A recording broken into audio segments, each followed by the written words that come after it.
afin qu'il n'y ait qu'une seule prière et un seul déplacement, une seule oui et une seule réponse sous le jour d'un unique regard de gloire. Quelqu'un a fait de sa hardiesse leur hésitation, et de sa certitude leur ignorance, et la mesure qui était infinie est devenue la connaissance étroite et subordonnée, et la grandeur qui n'avait pas son origine dans la distance est devenue pareille à toutes les choses qui sont dans la distance et dans la joie de la condition. Quelqu'un s'est revêtu de la tournure du Verbe et de sa familiarité pour eux tous qui sont dans la tournure et dans les rapports de l'amitié. Quelqu'un s'est fait le voyageur, qui n'avait pas besoin du voyage pour connaître et pas besoin du but pour comprendre. Avec eux tous, il s'est fait suppliant sur le chemin qui éloigne et sur le chemin qui ramène, afin que soit connue la distance et disparaisse la contrée qui a été établie pour le voyage, afin que soit détruit tout ce qui se détourne et se distrait de la distance et crée ailleurs une dimension sans fondement. Quelqu'un a fait de la distance un parcours qui relie, et s'est dissimulé enfin derrière la connaissance, au cœur de tout, afin qu'ils le trouvent et qu'ils le voient, non plus sous les traits agrandis de leur propre visage, mais dans sa majesté qui est étrangère à leurs propos. Et voici, les yeux sont devenus sans fraude, et les yeux ont connu la vision. Les mains sont devenues sans avidité, et les mains ont connu le travail qui ne paye point de la peine. Le cœur est devenu sans attente, et le cœur a connu la dévotion. Les pieds sont devenus sans timidité, et les pieds ont connu la fatigue pour laquelle ils avaient été créés. Et toutes les facultés, également propices, également nécessaires, ont connu l'œuvre qu'elles avaient reçue en don d'accomplir et d'achever. Et toutes les facultés, également royales, également pures, ont connu l'œuvre gratuite où transparaît Dieu. Et toutes les facultés, également parfaites, chacune selon sa nature, également harmonieuses, chacune avec toutes les autres, ont connu le devoir où il n'est ni perte ni récompense. Nul ne peut dire le chemin.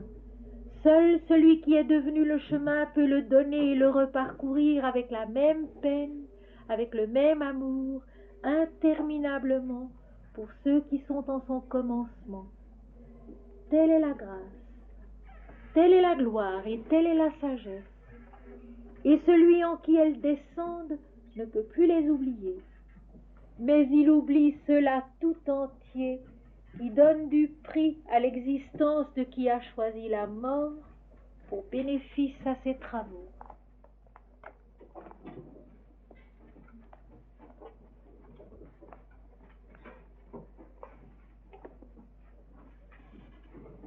Mes amis, mercredi dernier, en abordant le sujet de la vie intérieure, nous nous sommes penchés sur deux éléments de qualité nécessaires à cette vie intérieure, la patience et la paix. Et je vous ai dit que la patience était déjà un commencement de la connaissance de Dieu. La paix est déjà un commencement de la paix.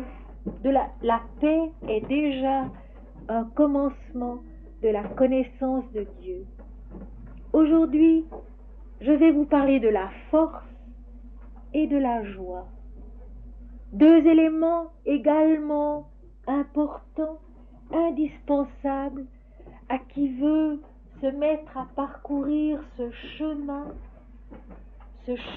intérieur de la recherche de Dieu, de la recherche de la vie spirituelle qui, en fait, se trouve partout, remplit toute chose, toute activité, si l'on veut bien y être attentif.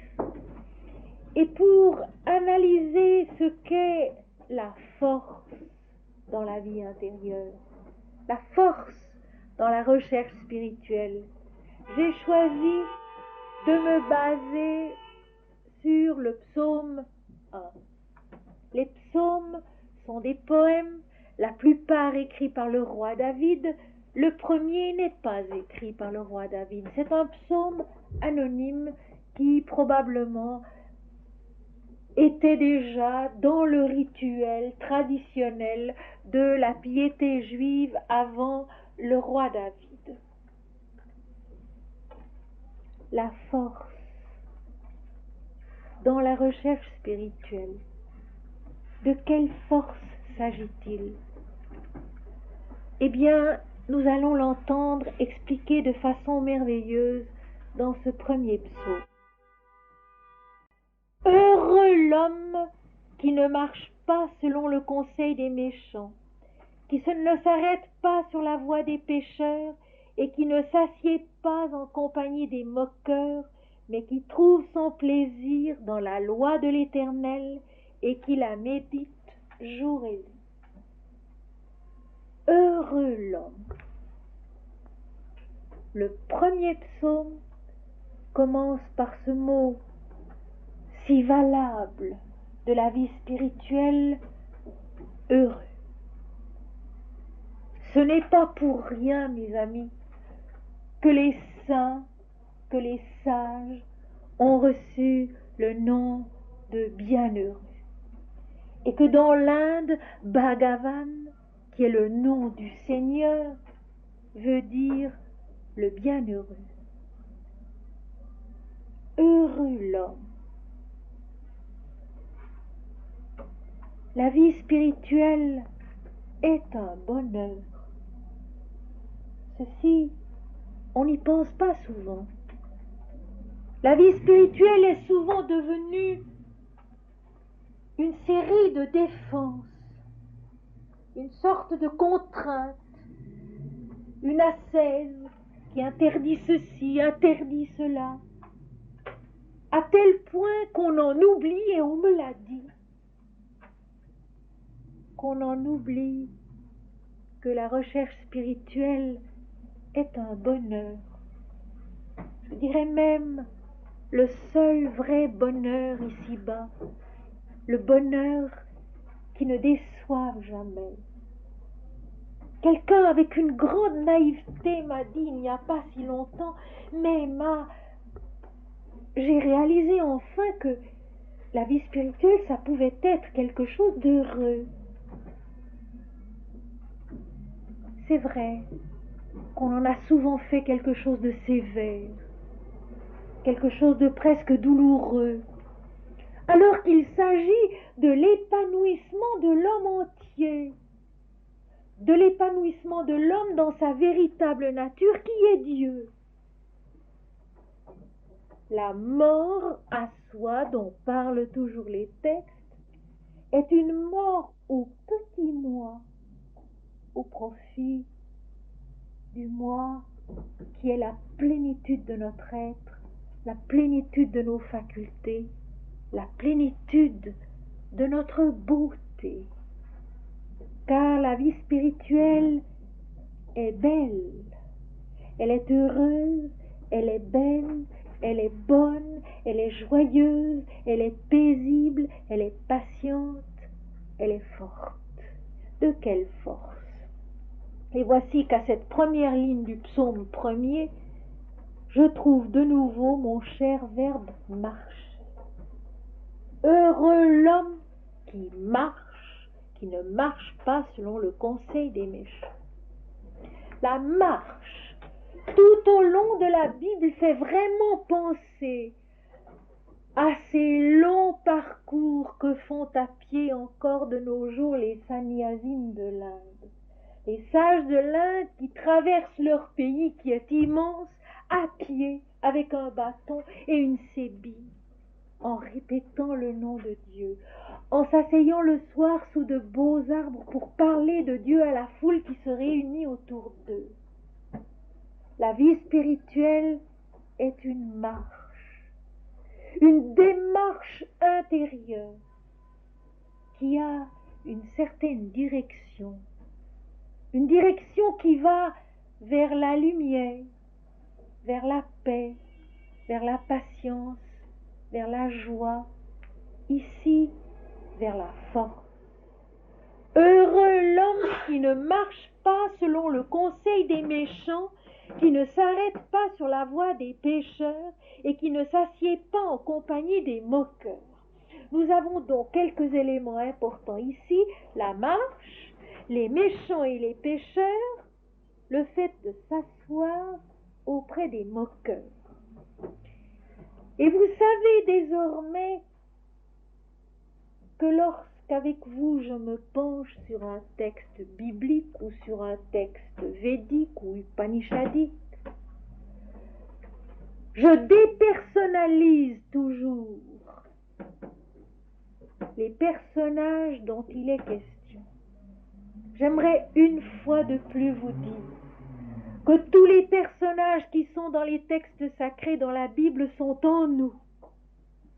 D'Adam, Ève, Abraham, Isaac, Jacob, à Jésus, tous sont en nous. Des paliers de notre conscience et de notre être. Des moments de ce développement intérieur de notre conscience qui est lumière et qui doit parvenir à sa toute lumière. Des moments de maturation, de maturité de notre propre conscience. Et dès lors, loin de diviser le monde en bon et en méchant, je considère dans l'homme les éléments de sa résurrection à la toute lumière qui est son origine et sa fin, des éléments de nuit qui sont généralement qualifiés de méchants ou de pécheurs dans la Bible. Quand Jésus parle des méchants, il entend par là ceux qui en nous oublient l'origine divine de la vie, oublient la présence du Seigneur au-dedans de nous-mêmes. L'homme heureux qui ne marche pas selon le conseil des méchants est celui qui n'écoute pas en lui-même les voix de la dualité, les voix de la dispute, de la discorde, de la dissociation, mais qui s'efforce d'aller sur le chemin où l'on retrouve l'unité du commencement, Dieu. L'unité du commencement qui est en nous-mêmes notre sommet, notre origine et notre sommet, notre toute lumière, notre bonheur parfait, Dieu. Heureux l'homme qui ne marche pas selon le conseil des méchants, qui avance avec le conseil intérieur de la foi qui est de considérer l'invisible comme plus réel que le visible, l'infini comme plus vrai que la forme limitée, qui ne s'arrête pas sur la voie des pécheurs. Et une fois de plus, je m'émerveille de la justesse des termes. S'arrêter sur la voie des pécheurs. L'homme heureux est celui qui marche, c'est-à-dire qui avance dans la direction de la lumière, dans la direction de sa plénitude intérieure. L'homme qui s'arrête avec les pécheurs. Et je rappelle ici le véritable sens du mot péché, qui est donc l'erreur d'appréciation qui fait que nous nous assimilons à notre corps périssable au lieu de nous identifier à notre origine, à notre vérité qui est Dieu. Les termes de la Bible en langue originale qui ont été traduits par le mot péché ne veulent pas du tout dire ce que nous avons fait du péché. En hébreu, hatat, en grec, hamartia, en latin, peccatum, sont trois termes équestres qui veulent dire le faux pas qui fait trébucher le cheval et l'empêche de remporter sa victoire. le faux pas qui fait trébucher le cheval et l'empêche de remporter sa victoire. Or, l'Apocalypse, la révélation de Dieu, qui est le dernier livre de la Bible, parle constamment de la victoire. À celui qui vaincra, à celui qui vaincra. Qui vaincra quoi? Son petit moi individuel, qui saura se détourner de l'apparence formelle, qui est limitée, qui est mortelle, et se tourner vers l'invisible, qui est éternel, qui est infini. Ainsi, s'arrêter auprès des pécheurs, c'est cesser de marcher vers la lumière pour s'asseoir, s'arrêter à ce petit moi individuel et rester bloqué par lui. Le texte est parfaitement clair. Rester bloqué, figé sur son petit ego qui nous limite dans son étroitesse, dans son ignorance, dans sa nuit. Nous avons à marcher vers le jour et non pas à nous arrêter dans la nuit de notre ignorance. Qui ne s'assied pas en compagnie des moqueurs. Les moqueurs en nous sont les voix du doute. Oh, c'est vrai. À tous, il a dû nous arriver de vivre un de ces moments de grâce où soudain l'impalpable, l'invisible avait plus de réalité que le visible. Un de ces moments de bonheur où la lumière intérieure, où la certitude intérieure, envers et contre toutes les apparences, avait plus de poids dans notre conscience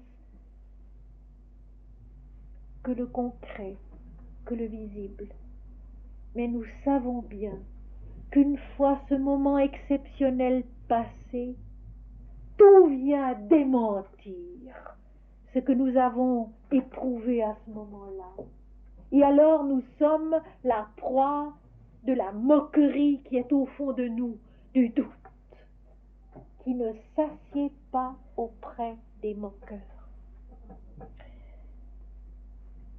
Il y a une notion religieuse qui existe dans l'Inde aussi bien qu'en Occident. Il faut se nourrir de bonnes pensées. Il faut se nourrir de pensées religieuses, de pensées spirituelles, de pensées divines, d'aspirations divines. Si l'on se nourrit de violence, on devient violent. Si l'on se nourrit de doute, on devient extrêmement sceptique.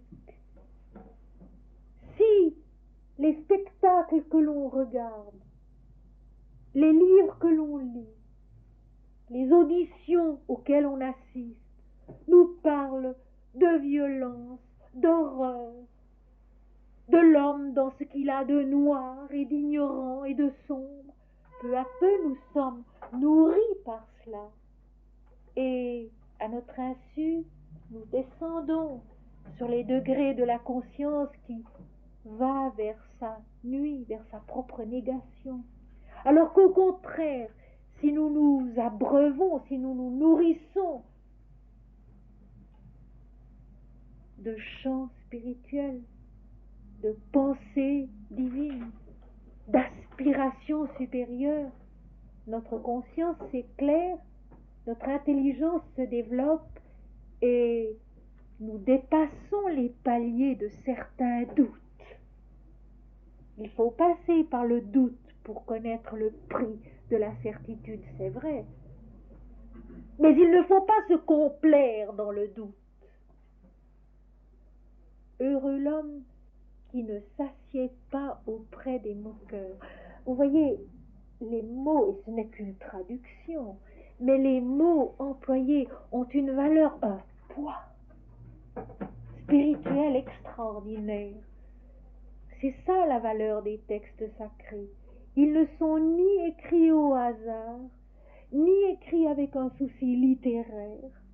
mais composé pour être vrai, pour transmettre la vérité vécue dans une conscience qui a su capter quelque chose du divin dans un moment de grâce et qui a ensuite eu la force, venue de Dieu aussi, de transcrire de la bonne manière ce qu'elle avait vécu pour le donner aux hommes, afin que ceux-ci, méditant les textes, puissent faire le chemin inverse, remonter vers la vision, vers la grâce, à travers le texte.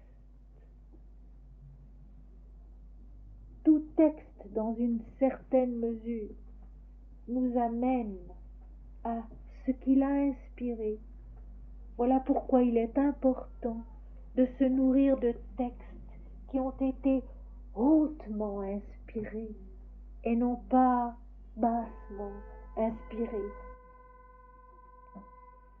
Donc heureux l'homme qui ne marche pas selon le conseil des méchants au-dedans de lui-même, qui ne s'arrête pas sur la voie des pécheurs, c'est-à-dire sur la voie de l'obsession de l'ego, de la limitation de l'ego, du moins individuel, qui ne s'assied pas en compagnie des moqueurs, mais qui trouve son plaisir dans la loi de l'Éternel et qui la médite jour et nuit. Il y a longtemps déjà, je vous ai conseillé de commencer chaque journée par un tout petit instant de recueillement où l'on se souvient de Dieu. Notre Père qui êtes aux cieux, que votre nom soit sanctifié, que votre règne vienne, que votre volonté soit faite sur la terre comme au ciel, c'est-à-dire sur tous les plans de la conscience et de la vie, dans tous les moments de la journée. Quelqu'un m'écrit assez souvent ceci: le matin, je prie, je médite, et je me sens tous les jours fortifié. Mais au cours de la journée, cela s'effrite, et le soir, j'ai le chagrin de constater qu'il n'en reste plus rien. Eh bien, même quand c'est ainsi, il faut persévérer. Aller de l'avant en se concentrant chaque matin un moment sur cette loi de l'Éternel dont le psalmiste dit « Heureux l'homme qui se souvient de la loi de l'Éternel et qui la médite jour et nuit. » Qu'est-ce que c'est que méditer jour et nuit la loi de l'Éternel? C'est se souvenir de Dieu en toutes choses. On peut voir Dieu dans les moindres détails de la vie, dans les moindres moments de la journée. On peut voir Dieu, avoir une occasion de rendre grâce, de se réjouir, de remercier, ou au contraire, avoir là une leçon à prendre. Un moment de méditation où l'on réfléchit, où l'on comprend quelque chose du divin. Je vais vous raconter une histoire que j'ai déjà racontée, mais pour ceux qui sont là ce soir, plus récemment dans ce public, elle sera nouvelle et elle vous expliquera exactement ce que je veux dire. Il y a quelques années, au mois de mai, tôt le matin, au moment où mes enfants se levaient, se hâtaient de se préparer pour aller prendre le train qui les conduisait à l'école, ma dernière fille, Anne, est venue m'appeler pour me montrer sur le balcon un moineau, un vulgaire moineau, mort. Il était couché sur le flanc et il avait toutes les apparences de la mort. Et la petite, qui a un cœur sensible, m'a dit « Maman, j'aimerais m'occuper de ce moineau. » Et comme elle n'avait pas le temps, je lui ai promis que je le ferais à sa place.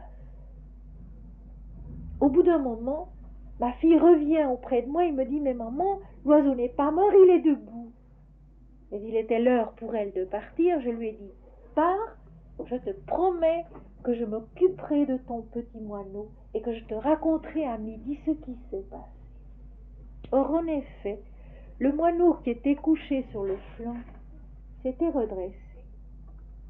C'était un jour de grand soleil, après des semaines de pluie, un premier jour de grand soleil.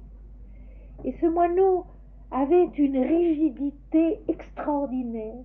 Il était dressé sur ses pattes, tendu en avant, le bec levé vers le soleil, absolument immobile, comme figé dans la contemplation du soleil, l'œil grand ouvert.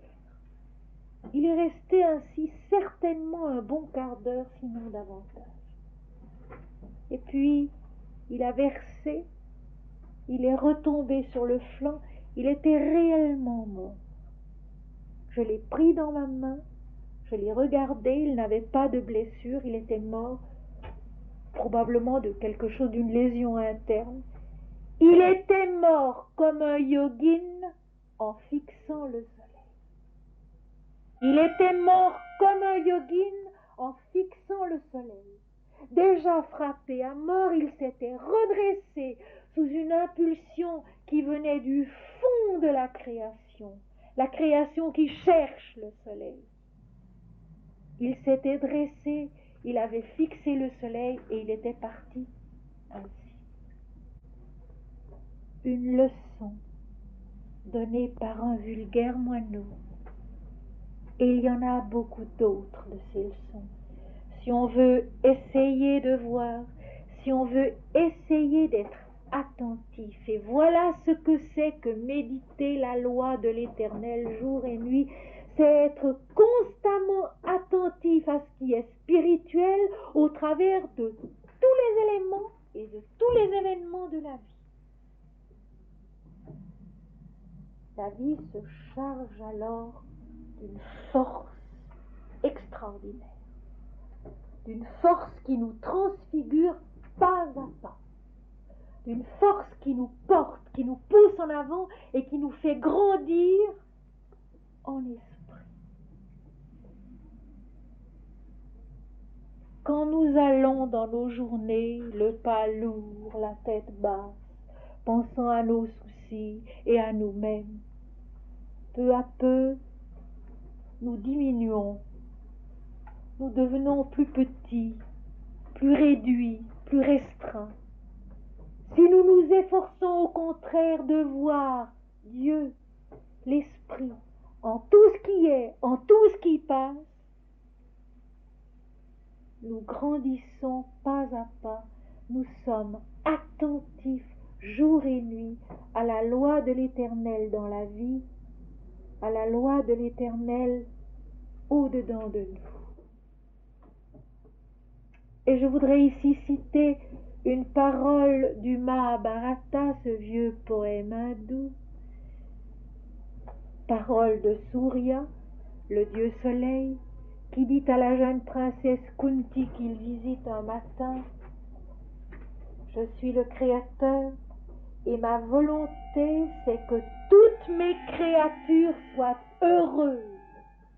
Ma volonté c'est que toutes mes créatures soient heureuses. Heureux l'homme qui se souvient de la loi de l'Éternel et qui la médite jour et nuit, qui se souvient de Dieu en toutes choses, auprès d'un enfant malade, auprès d'un vieillard qui a de la peine, devant une tâche lourde. Seigneur, c'est toi qui sais. Seigneur, c'est toi qui es. Seigneur, c'est toi qui fais. Inspire-moi. Inspire-moi. Prendre l'habitude de ne pas se hâter de décider, mais d'attendre un moment, d'attendre peut-être une fraction de seconde. Prendre l'habitude d'essayer de recevoir d'en haut l'inspiration nécessaire pour agir, pour parler. Généralement, ce qui vient, c'est tout autre chose que ce qu'on aurait fait. La réaction divine en nous, qui se fait jour peu à peu, c'est une habitude à prendre, est tout à fait différente de la réaction humaine qui nous vient spontanément quand nous la laissons faire. Attendre un moment avant de répondre. Attendre un moment avant de faire tel geste, telle démarche, tel travail. Et croyez-moi, la vie de cette manière, peu à peu, se transfigure. Peu à peu se transfigure. Prend un tout autre visage, un tout autre aspect. Au lieu de notre agitation anxieuse, il y a en nous cette démarche de l'éternité qui est toujours calme, qui est toujours tranquille, qui est toujours sûre de la vérité qu'elle porte en soi. Chaque être, tous les hommes, chaque moment, toutes les circonstances, dans tous les pays, sous tous les cieux, porte en soi une vérité profonde qui est belle et qui est Dieu. Sous toutes les apparences que Dieu veut bien, dont Dieu veut bien se revêtir pour se faire connaître des hommes. On dit Dieu est tout amour. On dit Dieu est esprit. On dit l'esprit souffle où il veut. On dit Dieu est tout puissant.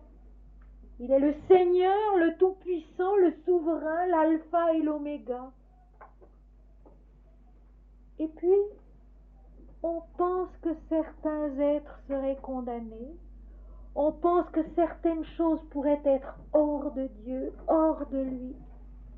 C'est parfaitement contradictoire. Si Dieu est tout puissant, il est tout. S'il est l'éternel, il est tout. S'il est l'infini, s'il est l'absolu, il est tout. Et il ne nous appartient pas à nous, les hommes, de juger de ce qui est condamnable ou ce qui ne l'est pas. Il nous appartient simplement de remettre au Seigneur toutes choses. Et à ce propos, je veux vous raconter un tout petit passage d'une très petite épître qui se trouve juste avant l'Apocalypse. C'est l'épître de Jude. Elle est très peu connue. Et dans cette épître très courte, l'auteur raconte que l'archange Saint Michel se bat avec Satan. Satan, je vous l'ai expliqué hier dans une autre conférence, c'est donc le moi individuel, l'ego de l'homme, qui se prend à son propre piège et qui ramène tout à soi, oubliant son origine, oubliant qu'il est né de Dieu. Satan, dont il est dit dans l'Apocalypse, qui séduit toute la terre. Or, qu'est-ce qui séduit mieux toute la terre que l'ego, l'égoïsme?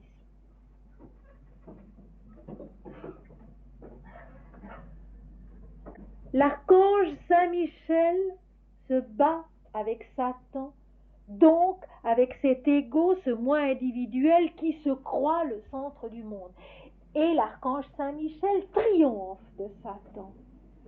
Mais il n'y touche pas. Il va le remettre à Dieu. Histoire admirable. Nous n'avons pas à condamner, nous avons à offrir à Dieu pour être transfigurés. Je vais vous chercher le texte, car il vaut la peine de le lire. Voilà. Or, l'archange Michel, lorsqu'il contestait avec le diable et lui disputait le corps de Moïse, n'osa pas porter contre lui un jugement injurieux, mais il dit « Que le Seigneur te juge. Que le Seigneur te juge. » Attitude sage que nous n'avons pas souvent.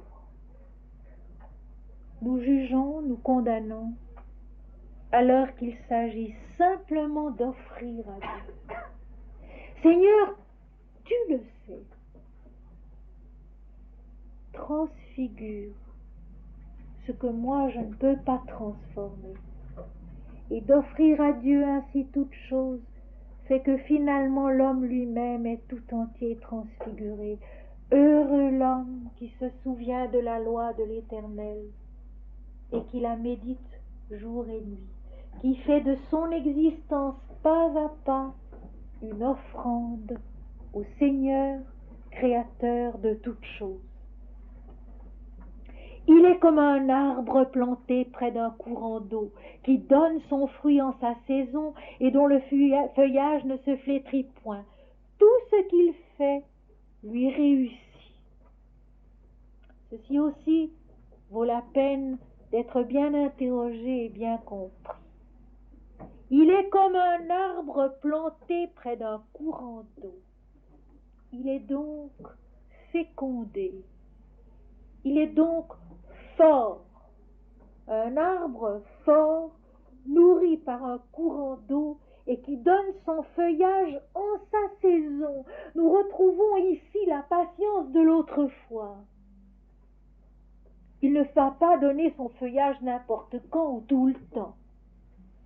Cet arbre est fort, il est solidement enraciné, il boit l'eau du courant d'eau qui est tout près de lui. Il est donc beau. Je pense que vous avez vu à l'occasion dans la campagne de beaux arbres, bien arrosés, dont le tronc est fort et solide, bien nourri, et donnant leur feuillage en leur saison, ni trop tôt ni trop tard, mais en leur saison. Nous aussi, nous sommes un arbre que l'eau de l'esprit alimente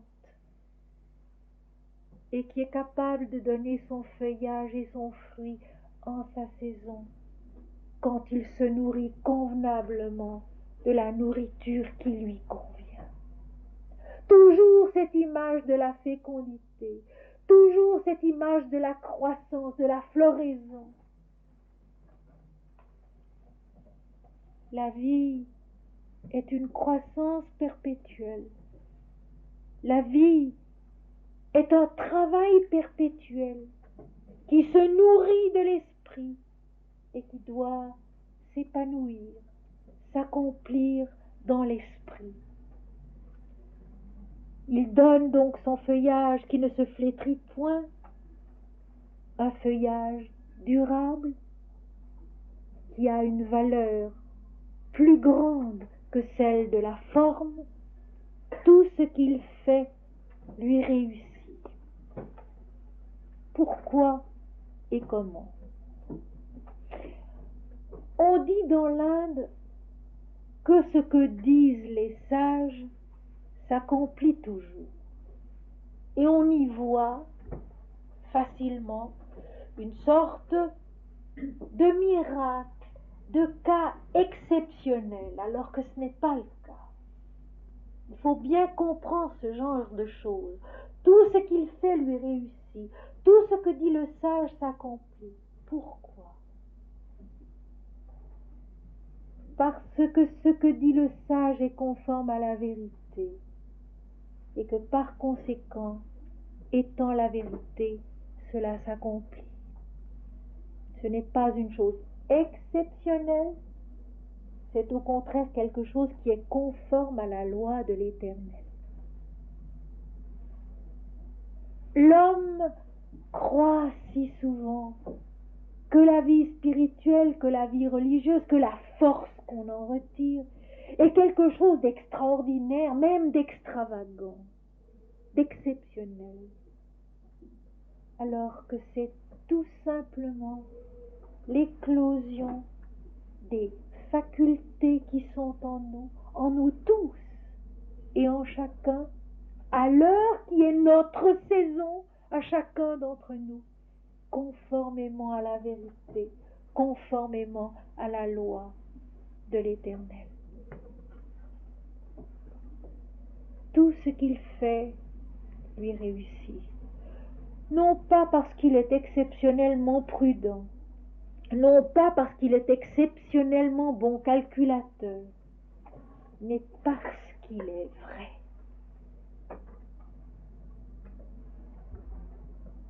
J'aimerais vous faire sentir cette notion de la vérité. Une vérité qui, par définition même, ne vient pas de l'extérieur, mais monte de l'intérieur. En art, on peut peut-être plus facilement en juger. Un tableau qui est vraiment beau est beau parce qu'il est vrai. De toute l'authenticité de son peintre, de son auteur. Un poème, une pièce de théâtre, une composition musicale, une sculpture, quand elle est belle, au travers des temps, toujours belle, pour tous ceux qui la contemplent ou qui l'écoutent, est belle parce que elle est vraie. Elle apporte un message qui a été, je dirais, éprouvé par le feu, travaillé longuement, mûri longuement, la patience de l'autre jour. Rien de ce qui est vraiment beau ne se fait en quelques instants ou quelques jours. Il y faut la lente maturité d'une persévérance profonde qui fait qu'on y pense jour et nuit. Je songe par exemple à la fameuse Joconde de Leonardo da Vinci. Ce tableau devant lequel on reste sans parole, parce qu'on peut bien sûr faire une analyse artistique du tableau. On peut évidemment dire qu'il appartient à telle école, à telle période. Mais on ne peut rien dire du mystère qui se dégage de ce visage.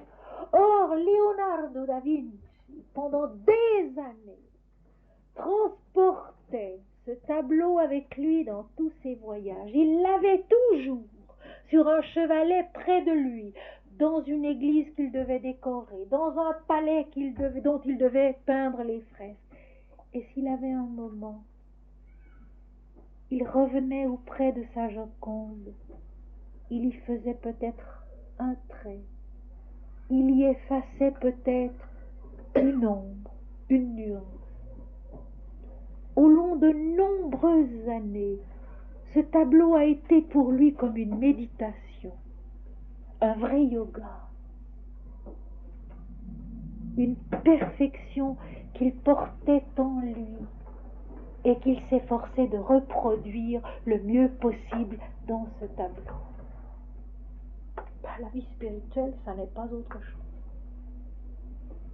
C'est faire un merveilleux tableau, composer une merveilleuse œuvre de musique ou un poème incomparable, y revenir sans cesse, le nourrir de tout ce qui en nous vient de ce courant d'eau divin qui coule au fond de nous. Car ne l'oublions pas, Dieu est en nous. Il est notre force, il est notre croissance, il est notre floraison, il est notre accomplissement dans la plénitude de l'être que lui est au-dedans de nous. Tout ce que fait cet homme heureux qui médite la loi de l'Éternel jour et nuit réussit. Peut-être pas selon les hommes, mais selon Dieu, ce qui est la seule chose importante. Réussir selon Dieu, c'est-à-dire devenir parfaitement vrai, parfaitement réel, fort de cette force invincible que donne seule la conquête de la vérité au-dedans de soi. On est fort quand on ne défend pas une vérité contre d'autres vérités, une religion contre une autre religion, une politique contre une autre politique, un idéal social contre un autre idéal social, quitte à détruire la moitié des hommes pour imposer sa vérité, ça c'est de la faiblesse. C'est même la plus grande faiblesse qui soit. On est fort quand on conquiert millimètre par millimètre sur soi-même, dans la vie de tous les jours, la vérité qui va embrasser l'humanité entière, depuis toujours et à jamais, sans distinction d'époque, de race, de credo ou de pays. La vérité qui embrasse l'univers entier et qui le rend à Dieu, qui l'accomplit à Dieu au-dedans de soi. Voilà pourquoi on peut dire Christ est ressuscité et par lui le monde entier est ressuscité. Parce qu'en une seule conscience qui parvient à son authenticité originelle, c'est le monde entier qui ressuscite à sa vérité. Être fort, c'est conquérir millimètre par millimètre la vérité divine dans la vie incarnée, la vérité divine qui ne fait exception de personne. Personne n'est hors de Dieu, jamais. Personne ne peut sortir de l'Éternel, jamais. Pour chacun, un jour, il est l'heure. Et quand il est l'heure, le temps cesse d'exister. Tout est l'infini, tout est l'éternité. C'est ça la réussite. Tout ce qu'il fait lui réussit. Tout ce qu'il fait l'enfante à la fécondité de l'esprit qui l'habite et qui est sa véritable nature. Il n'en est pas ainsi des méchants, donc de ceux qui oublient leur origine et qui se recroquevillent, j'allais dire, sur leur petit moi humain, ignorant et obscur. Ils sont comme la paille que le vent dissipe. Le moi individuel, l'ego, n'a pas de valeur, n'a pas d'importance. Il n'a de valeur qu'en Dieu. Il n'a de valeur qu'en Christ. Christ qui est le premier-né de toute la création, celui en qui, pour qui, par qui toutes choses ont été créées et subsistent. Le moi individuel, l'ego, n'a de valeur qu'en Christ et on peut dire tout aussi valablement, car c'est la même chose. L'ego n'a de valeur qu'en la mère divine qu'adorent les hindous, la mère divine, la Shakti, identique au Brahman, une avec la conscience du Brahman, et en qui naît la création. La mère divine qui se met dans sa création, qui est à tous les niveaux de sa création et qui refait le chemin de la résurrection au Brahman avec chaque parcelle de sa création vivante. Eh bien, c'est exactement ce qu'on nous dit que fait Jésus aussi. Je ne vois pas où est la différence entre la mère divine des hindous et le Christ premier-né de toute la création de la Bible. C'est exactement la même chose. L'absolu qui se différencie, qui enfante un seul être de sa splendeur indivisible, ce seul être qui est la mère divine, qui est Christ, en qui toute la création naît, croît et s'épanouit. L'ego est comme la paille que le vent dissipe. C'est pourquoi les méchants, ceux qui sont oublieux de Dieu en eux-mêmes, ne résistent pas au jour du jugement, à la lumière, à l'éclat, à la splendeur du jugement. Et là encore, je voudrais préciser une chose. On brandit dans la théologie chrétienne le jour du jugement dernier. La fin du monde. La fin du monde, ça peut être maintenant.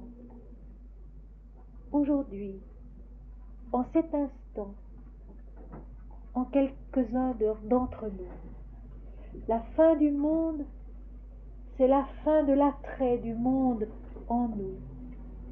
C'est la fin de l'attachement aux formes qui passent et qui meurent.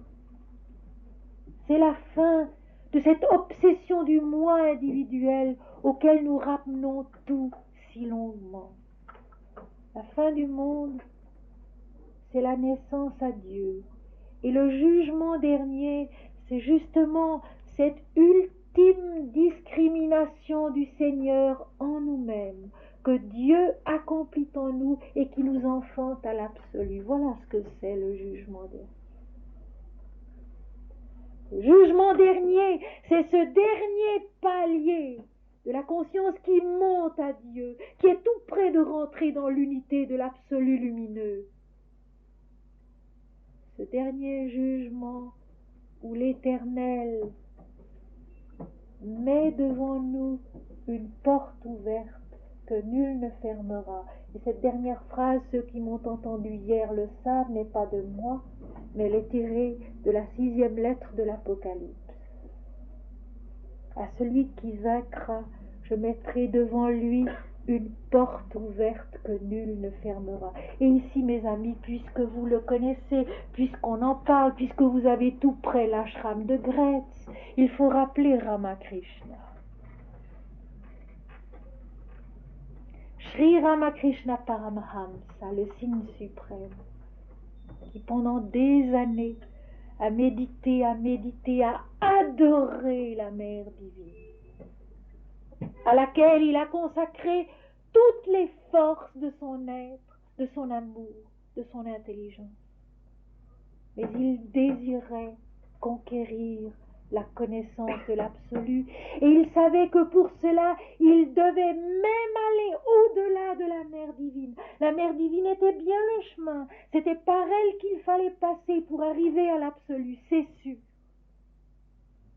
Mais il fallait ce suprême jugement que Dieu accomplit dans la conscience de l'homme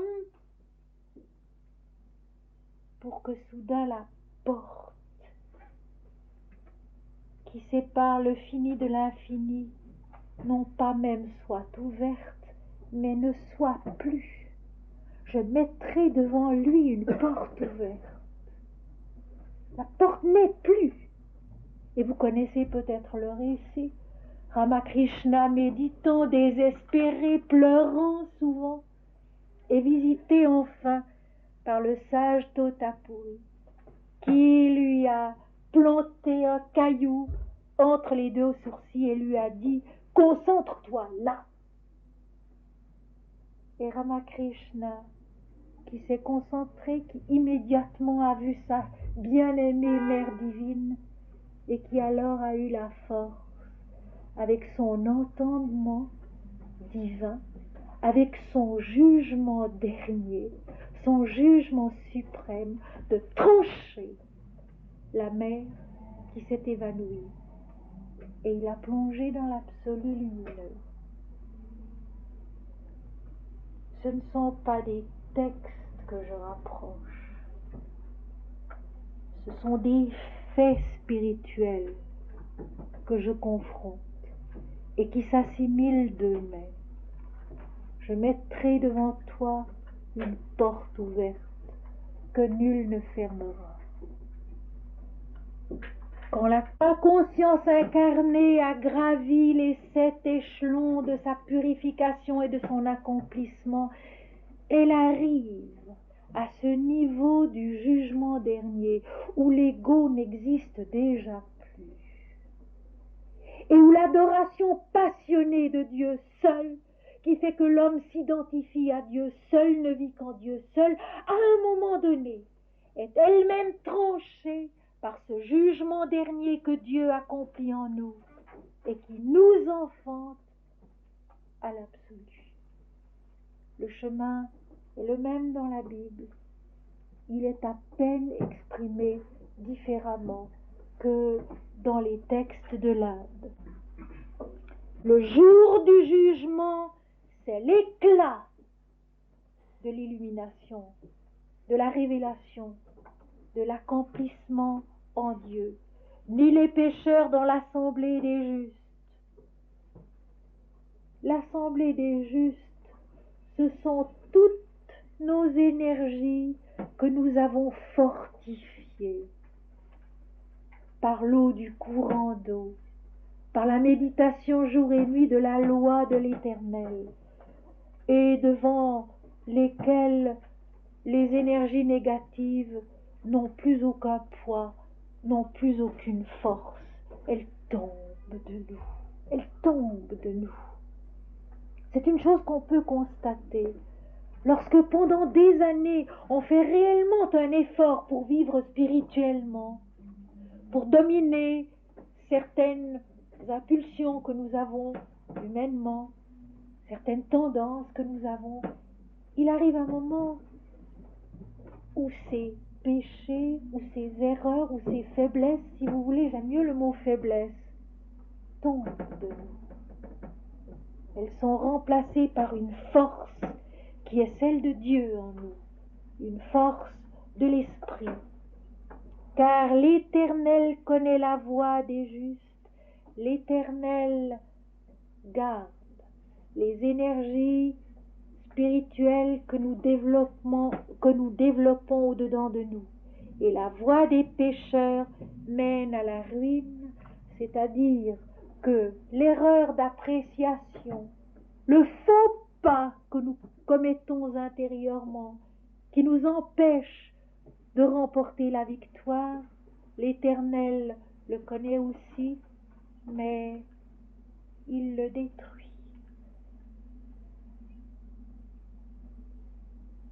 Ce qui en nous empêche de devenir forts en Dieu, peu à peu, grâce à notre persévérance, grâce surtout à la persévérance de Dieu en nous, à sa miséricorde, à son pardon qui nous allège et nous fait monter jusqu'à lui. Les forces négatives de notre être, peu à peu, s'en vont à la ruine. Elles sont détruites, elles sont annulées. Voilà la force dans la vie intérieure. Et maintenant, pour parler de la joie, j'ai pensé vous lire et vous expliquer quelque peu un autre psaume. C'est le psaume 19 qui est un des plus beaux. Les cieux racontent la gloire de Dieu et l'étendue manifeste l'œuvre de ses mains. Le jour en instruit un autre jour, la nuit en donne connaissance à une autre nuit. Ce n'est pas un langage, ce ne sont pas des paroles dont le son ne soit point entendu. Leur retentissement parcourt toute la terre, leurs accents vont aux extrémités du monde, où il a dressé une tente pour le soleil. Et le soleil, semblable à un époux qui sort de sa chambre, s'élance dans la carrière avec la joie d'un héros. Il se lève à une extrémité des cieux et il achève sa course à l'autre extrémité. Rien ne se dérobe à sa chaleur. Voici la première partie du psaume. Les cieux racontent la gloire de Dieu et l'étendue manifeste l'œuvre de ses mains. Pourquoi dans pratiquement tous les textes religieux du monde, tous les textes spirituels du monde, place-t-on Dieu dans le ciel et sa manifestation sur la terre? En fait, il n'y a pas de différence entre les deux.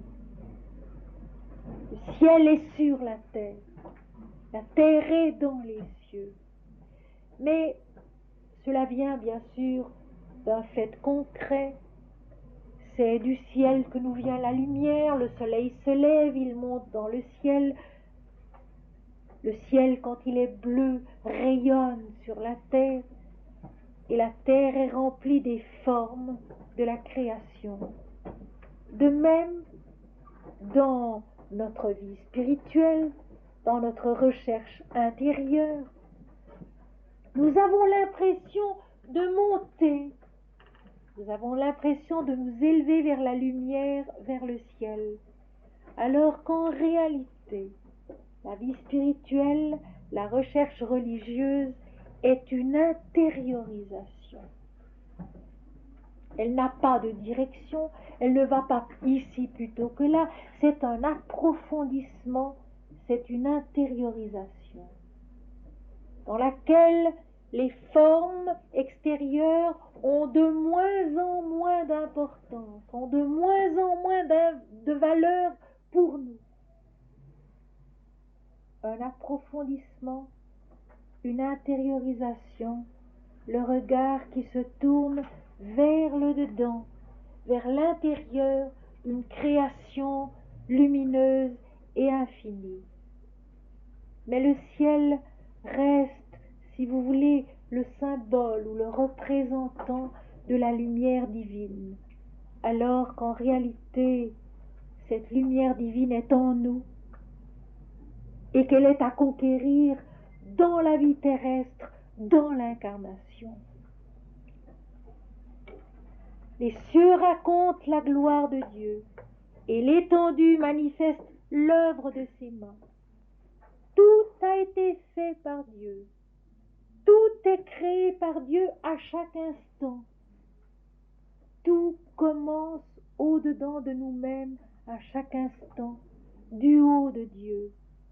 Et alors, ce joli passage, le jour en instruit un autre jour, la nuit en donne connaissance à une autre nuit. Le jour en instruit un autre jour, la nuit en donne connaissance à une autre nuit.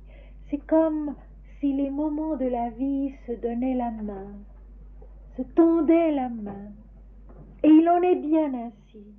Dans l'Inde, on a un sens aigu de cette continuité indestructible de la vie, qui, du fond des temps et pour l'éternité, est une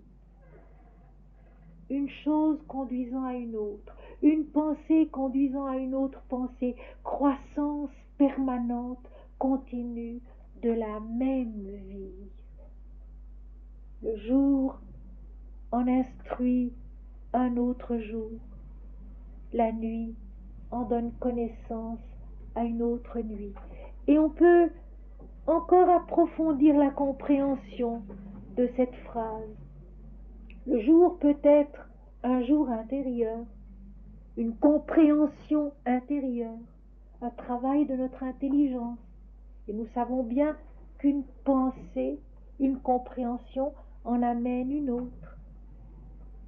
Une nuit en amène une autre, c'est-à-dire qu'une expérience dans l'ignorance amène une autre expérience, et que la nuit conduit au jour, et que le jour conduit à la nuit, et qu'ainsi l'un dans l'autre, les pensées que nous avons, le travail intérieur que nous faisons, se nourrit de lui-même, et que ce lui-même, c'est encore Dieu. Les cieux racontent la gloire de Dieu, l'étendue manifeste l'œuvre de ses mains, et nous sommes la manifestation de cette œuvre de ses mains. Nous sommes donc ce travail intérieur et extérieur qui s'instruit de Dieu avec tout ce qui passe, avec tout ce qui est. Et ceci, ce n'est pas un langage, ce ne sont pas des paroles dont le son ne soit point entendu. Leur retentissement parcourt toute la terre, leurs accents vont aux extrémités du monde.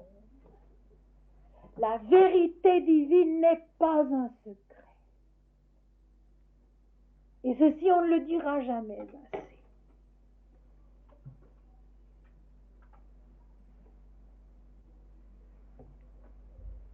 les credos,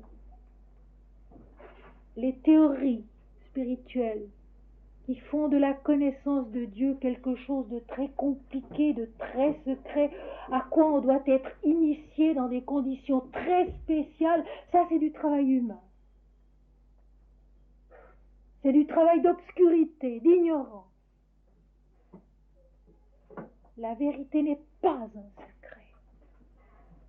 La vérité, elle est là, dans les cieux, sur la terre, en nous, en tous. Jésus l'a dit, le royaume de Dieu est au-dedans de vous. Et il a dit cette chose si belle, quiconque ne reçoit pas le royaume de Dieu comme un petit enfant n'y entrera pas. Le petit enfant qui ne sait pas ce que c'est qu'un secret. Un enfant, si vous avez remarqué, ne sait pas garder un secret. Quand on demande à un enfant de garder un secret, il ne peut pas. Il ne sait pas ce que c'est.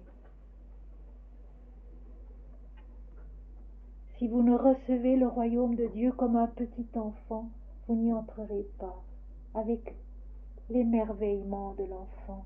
L'enfant qui s'émerveille souvent de peu de choses. Et voici un point important de la vie spirituelle et de sa joie. Nous nous imaginons souvent avec une certaine naïveté qu'il ne peut y avoir joie dans la vie spirituelle que si nous avons des expériences extraordinaires, mais pas du tout. Mais pas du tout. La vérité n'est pas un secret, elle parcourt toute la terre et c'est un langage qui se clame dans toute la vie. Et il est possible de se réjouir intensément, de se réjouir immensément d'une toute petite chose. Et je vais vous raconter encore une histoire. Une amie à Genève qui aime beaucoup la campagne, qui est une simple ménagère, avait oublié au fond d'un bahut dans sa cuisine une pomme de terre. Une pomme de terre de grandeur moyenne plutôt petite. Elle l'avait oubliée. Et au bout d'un certain temps, elle a retrouvé cette pomme de terre à cause de 3 germes énormes que cette pomme de terre avait fait pousser pour retrouver la lumière, pour retrouver le jour. Et voyant cette pomme de terre qui avait fait un tel effort pour retrouver le jour, la ménagère pleura de joie. Le langage de Dieu qui parcourt toute la terre. Les moindres événements, les moindres choses qui peuvent nous émouvoir et soudain éveiller en nous une compréhension du divin. La passion avec laquelle la nature recherche la lumière. La joie divine était dans les larmes de la ménagère. Elle est allée trouver un théologien et elle lui a demandé si cette joie était une joie qui pouvait être considérée comme spirituelle ou mystique. Et bien sûr, le théologien a répondu non. Elle m'a posé la même question et je lui ai dit, vous êtes bien heureuse. Bien heureuse de pouvoir pleurer pour une pomme de terre qui a recherché la lumière. C'est là qu'on peut voir la vie de l'esprit jusque dans les toutes petites choses. Pour ceux qui ont eu des enfants, il est une expérience irremplaçable qui dure très peu de temps, très peu de jours, où le bébé n'est pas encore tout à fait de la terre, où il est visiblement venu d'ailleurs et où il le porte d'une façon lumineuse sur soi. Oh, ça dure 1 semaine, 10 jours au maximum. Et j'ai souvent été frappée que les Jésus peints sur les plus beaux tableaux a au moins toujours 4 à 6 mois. Les peintres ne peuvent pas rendre ce qu'il y a sur l'enfant quand il est tout petit et qu'il vient encore du mystère de la vie, qu'il n'est pas encore des hommes, qu'il n'est pas encore de la terre, qu'il est l'image de ce mystère, l'image de son Créateur. J'ai eu moi-même 4 enfants et j'en ai été frappée les 4 fois. C'est un mystère qu'on n'explique pas, qu'on ne peut pas rendre, ni avec des mots, ni avec des pinceaux, mais qui est là et qu'on peut capter si on y est attentif. Ce n'est pas un langage, ce ne sont pas des paroles dont le son ne soit point entendu. Leur retentissement parcourt toute la terre, leurs accents vont aux extrémités du monde, où il a dressé une tente pour le soleil qui remplit tout le ciel, toute la terre, qui va d'une extrémité à l'autre. Et le soleil, semblable à un époux qui sort de sa chambre, s'élance dans la carrière avec la joie d'un héros. Il se lève à une extrémité des cieux et il achève sa course à l'autre extrémité. Rien ne se dérobe à sa chaleur. Rien ne se dérobe à sa vie. Rien ne se dérobe à sa lumière qui est en nous. La lumière du soleil, la lumière de la vie, la lumière divine est en nous. Elle est notre être entier, car nous sommes la lumière destinée à retrouver son authenticité. Voilà la joie. Voilà la joie que personne ne peut nous ôter. La joie qui grandit avec chaque jour, qui grandit avec chaque nuit. Cette vie de la chaleur et de la lumière, source de toute la vie, qui en nous est capable d'enfanter l'infini. La loi de l'Éternel est parfaite, elle restaure l'âme. La loi de l'Éternel est parfaite, elle restaure l'âme. Car la loi de l'Éternel, ce n'est pas une contrainte. La loi de l'Éternel, c'est la vérité de la vie. C'est la vérité de l'être.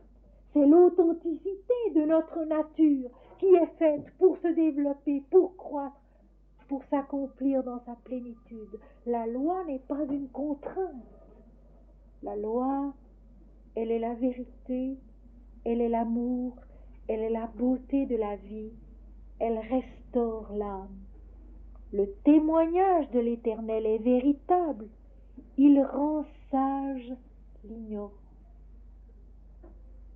La loi de l'Éternel est véritable, il rend sage l'ignorant. Il est absolument vrai que si quelqu'un si simple, si modeste, si ignorant qu'il soit, passe sa vie à répéter le nom de Dieu et à l'aimer, il naît en lui une sagesse qui surpasse toute intelligence humaine. C'est absolument vrai. Toutes les sciences des hommes restent inférieures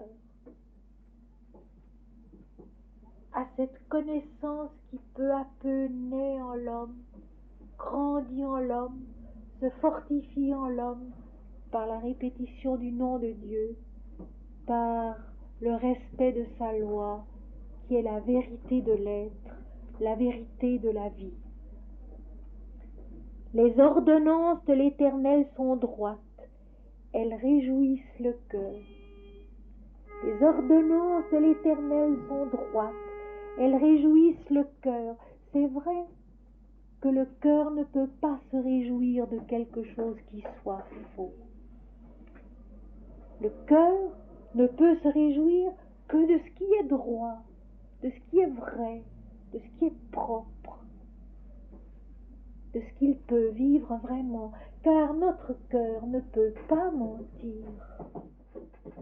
Si notre cœur ment, nous mourrons. Notre cœur est le battement de notre vie. Il ne peut pas mentir. Par définition même, il doit être vrai, il doit être saint et saillant. Pour que notre vie soit, il ne peut se réjouir que de ce qui est droit, de ce qui est vrai. Les commandements de l'Éternel sont purs, ils éclairent les yeux. Les commandements de l'Éternel sont purs, ils éclairent les yeux. Nous avons soif de voir. Nous avons soif de connaître. Nous avons soif de voir en étant sûrs que ce que nous voyons est vrai et juste. Et ceci pas seulement sur le plan matériel, mais peut-être surtout à l'intérieur de nous, sur le plan spirituel, sur le plan divin. Nous avons besoin, nous avons soif de certitude. Alors je vais vous donner un conseil. Essayons de suivre les commandements de l'Éternel qui sont purs, qui sont patients, et non pas les définitions des hommes qui viennent de leur impatience. On ne peut pas définir Dieu. Et ceux qui le font induisent en erreur ceux qui les croient. Ceci encore se trouve dans l'Apocalypse. À celui qui vaincra, je donnerai un caillou blanc. Et sur ce caillou est écrit un nom nouveau que nul ne connaît, si ce n'est celui qui le reçoit. Mon nom nouveau, dit le Seigneur. On ne peut pas définir Dieu. Dieu est cela qu'on trouve au fond de soi quand tout le reste a été dépassé. Toutes les définitions, toutes les croyances, tous les rites, toutes les formules, tous les credos. Dieu est cela qu'on trouve au fond de soi quand tout le reste a été dépassé. Les commandements de l'Éternel sont purs. Ils éclairent les yeux. Suivre les commandements de l'Éternel, c'est aller pas à pas et attendre que lui nous donne la vision de ce qu'il est. Heureux, dit Jésus, ceux qui ont le cœur pur, car ils verront Dieu. Non pas d'une façon extraordinaire ou exceptionnelle, ils verront Dieu. Un jour, ils verront Dieu de toutes les manières possibles et imaginables ici-bas. Ils verront Dieu dans la vie, ils verront Dieu dans leur cœur, ils verront Dieu dans leurs travaux, ils verront Dieu dans un enfant, ils verront Dieu en quelqu'un. Ils verront Dieu au-dedans d'eux-mêmes, comme le Seigneur l'aura résolu. Telle est la joie. Telle est la joie. Les commandements de l'Éternel sont purs, ils éclairent les yeux. La crainte de l'Éternel est pure, elle subsiste à toujours. La crainte, c'est-à-dire le respect de l'Éternel, le souvenir de son nom, le fait de garder sa parole, subsiste à toujours. C'est la porte de l'éternité. Les jugements de l'Éternel sont vrais, ils sont tous justes, conformes à la vérité de sa création, conformes à la vérité de l'être, conformes à sa propre vérité. Ils sont justes non pas parce qu'ils condamnent ceci ou cela au profit de ceci ou cela, ils sont justes impersonnellement, impartialement, en soi, conformes à la vérité, révélant la vérité au-dedans de nous. Ils sont plus précieux que l'or, que beaucoup d'or fin. Les jugements de l'Éternel sont vrais, ils sont tous justes, ils sont plus précieux que l'or, que beaucoup d'or fin. Quand on sait le rôle que joue l'or dans la Bible, Ce verset prend une signification gigantesque. L'or dans la Bible, l'or éprouvé par le feu, l'or battu, le chandelier à ses branches fait d'une seule pièce d'or. L'or de la fin de l'Apocalypse. La place de la ville sera d'or pur, transparente comme du verre, transparente de Dieu. Les jugements de l'Éternel sont purs. Ils sont semblables à l'or, comparables à beaucoup d'or pur, c'est-à-dire inestimable. Inestimable. La valeur de cette pureté lumineuse de l'être, l'or pur, transparent, qui reflète Dieu, est inestimable. Les jugements de l'Éternel nous conduisent à lui, nous guident dans sa direction, nous accomplissent dans sa lumière. Ils sont plus doux que le miel, que celui qui coule des rayons. Ils sont plus doux que le miel, que celui qui coule des rayons. Les jugements de l'Éternel sont semblables à de l'or, à beaucoup d'or pur. Ils sont plus doux que le miel, que celui qui coule des rayons. C'est la description quasi universelle dans tous les textes de l'extase. L'or et le miel, la douceur du miel, la saveur du miel, la transparence du miel qui coule des rayons, et l'or, c'est la description de l'extase. Ainsi les jugements de l'Éternel, loin de condamner, conduisent l'homme par une juste appréciation, par une véritable démarche à l'extase de l'illumination intérieure où le cœur pur voit Dieu. Ton serviteur aussi en reçoit instruction, ton serviteur aussi en reçoit instruction. Pour qui les observe, la récompense est grande. Récompense intérieure, récompense de béatitude, récompense de joie divine. Qui connaît ces égarements?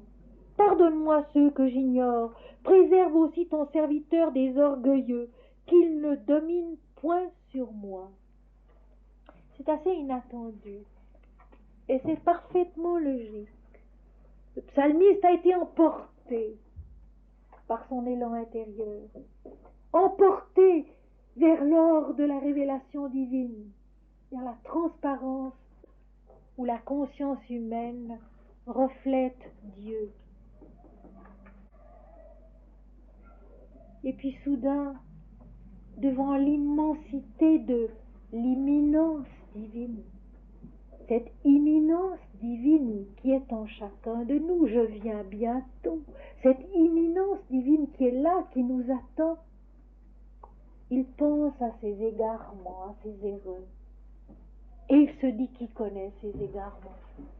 Personne ne sait dans quelle mesure il a bien ou mal agi face à Dieu qui est la pureté même. Pardonne-moi ceux que j'ignore. En prendre conscience, mais les oublier, s'il vous plaît. Passer son temps à ruminer, à ressasser les erreurs qu'on a pu connaître, les fautes qu'on a pu commettre. C'est regarder le mal et par conséquent s'incruster dans le mal. Il faut en prendre conscience, mais il faut aussi les oublier, les remettre au Seigneur. Seigneur, je te les offre. C'est toi qui sais. Les oublier pour regarder à ce qui est beau, pour regarder à ce qui est pur, à cet or du jugement de l'Éternel en nous, qui nous dirige toujours vers la lumière et non pas vers la nuit, vers la vérité et non pas vers le mensonge. Pardonne-moi ceux que j'ignore, allège ma conscience de ce qui l'alourdit. Préserve ton serviteur des orgueilleux, qu'il ne domine point sur moi. l'influence des orgueilleux sur nous, l'influence de l'orgueil sur nous. S'il est un obstacle majeur en l'homme, c'est bien l'orgueil. L'orgueil qui fait qu'il s'imagine qu'il est l'auteur de ses actions, qu'il est le souverain de sa vie, qu'il peut quelque chose hors de Dieu, sans Dieu. La vérité, la joie, c'est que nous ne sommes rien, c'est que nous ne sommes personne, sinon en l'Éternel. Alors, je serai intègre, innocent de grands péchés, car effectivement le seul péché, commun à tous, c'est de s'identifier au corps qui meurt, de dire « moi, je », et d'oublier que nous sommes tous nés de Dieu, faits à l'image de Dieu, et que notre seule authenticité, c'est Dieu. Encore l'Apocalypse. À celui qui vaincra, celui qui vaincra, j'écrirai sur lui le nom de mon Dieu. Notre seule identité est Dieu. Notre seule identité est Dieu. Alors je serai intègre, innocent de grands péchés. Reçois favorablement les paroles de ma bouche et les sentiments de mon cœur, ô Éternel, mon rocher et mon libérateur. L'Inde parle toujours de la libération. Libération du moi individuel. Libération de cet ego qui nous maintient prisonniers des dualités de la relativité et donc dans l'hésitation des dualités de la relativité. Recherchons l'absolu, non pas pour en accabler les autres, mais pour y parvenir nous-mêmes, pour être cet or transparent qui reflète Dieu, à force de s'être oublié soi-même, en méditant la loi de l'Éternel jour et nuit, en se fortifiant de son esprit, de son amour, de sa vérité, en se réjouissant de sa justice, de sa gloire, de sa miséricorde, de sa beauté.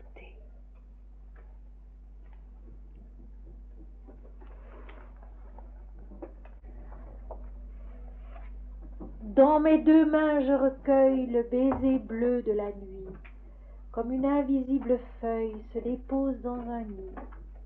Ô mystère des étoiles blondissant l'ombre du ciel, dans le réseau de vos toiles mon cœur passe incorporel. Songe aux ailes de prophète, il s'épanouit là-haut, infini qui le reflète, plus grand que les vastes eaux. Car la vie du poète est celle de l'univers et meurt quand l'heure s'arrête au clocher des astres clairs.